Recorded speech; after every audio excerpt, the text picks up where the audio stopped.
एक मुक्तक या एक रचना का एक चरण कहने का आदेश है, लेकिन मैं पूरे उत्तर प्रदेश का अधिवक्ताओं का चुनाव लड़ रहा हूं और सबसे वोट मांग रहा हूं।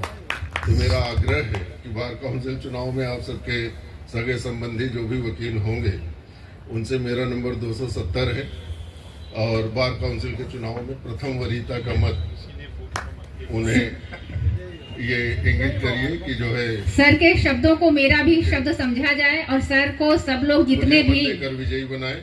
मैं संघर्ष करता रहा हूँ क्योंकि जब मैं ये भाजपा वगैरह नहीं थी 25 साल पहले अटल जी को बुलाता था हिंदी संस्थान में, पर्यटक जी थे राजधर्म के सह संपादक, तब हिंदी संस्थान निःशुल्क था।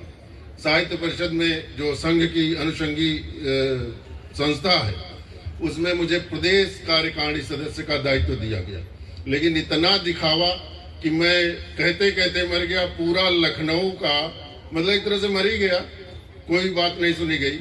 लखनऊ की पूरी कार्यकारिणी मेरे भय से बदल दी गई कि कहीं ये हिंदी संस्थान निःशुल्क कराने की मांग न साहित्य परिषद के द्वारा करने लगे, क्योंकि भारतीय जनता पार्टी समझी जाती है संघ की, और हिंदी संस्थान तक छीन लिया गया साहित्यकारों से। आज 12,000 15,000 दिया जा रहा है, बहुत शर्मनाक है। फिर भी न्यायपालिका की भी विद्रूपताएं मैं बाहर करने की कोशिश करता रहता हूं। तो दो पंक्तियां कहता हूं अपने एक दोहे की कि अंगूठा, एक शेर है संभवतः, कि अंगूठा तर्जनी पर घिस रहा करके इशारा।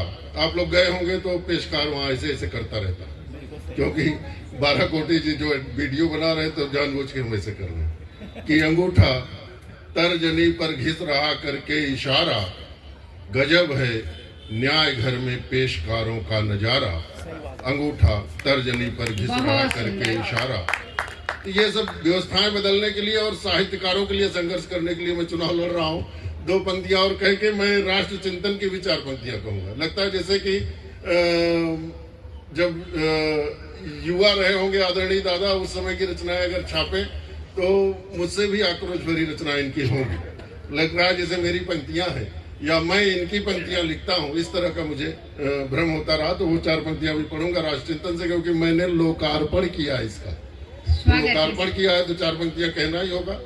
तो वो 2 पंक्तियां एक गजल की और कह देता हूं कि आप सबकी सुनी हुई है कि रावण को मारने का जो शौक पालते हैं, रावण को मारने का जो शौक पालते हैं, वनवास पर निकलकर जंगल खंगालते हैं, वनवास पर निकलकर जंगल खंगालते हैं। क्या बात और है। ये 4 पंक्तियां मैं राष्ट्र चिंतन से कह रहा हूं कि एक दिन तूफान ऐसा आएगा। राष्ट्र चिंतन आदरणीय दादा श्री रविन्द्रनाथ तिवारी जी की कृति है, मेरे हाथों में है। अभी मैंने लोकार्पण किया है आप सबके साथ। तब कह रहा हूं इसी कृति की पंक्तियां हैं कि एक दिन तूफान ऐसा आएगा, ऐशो व आराम सब लुट जाएगा।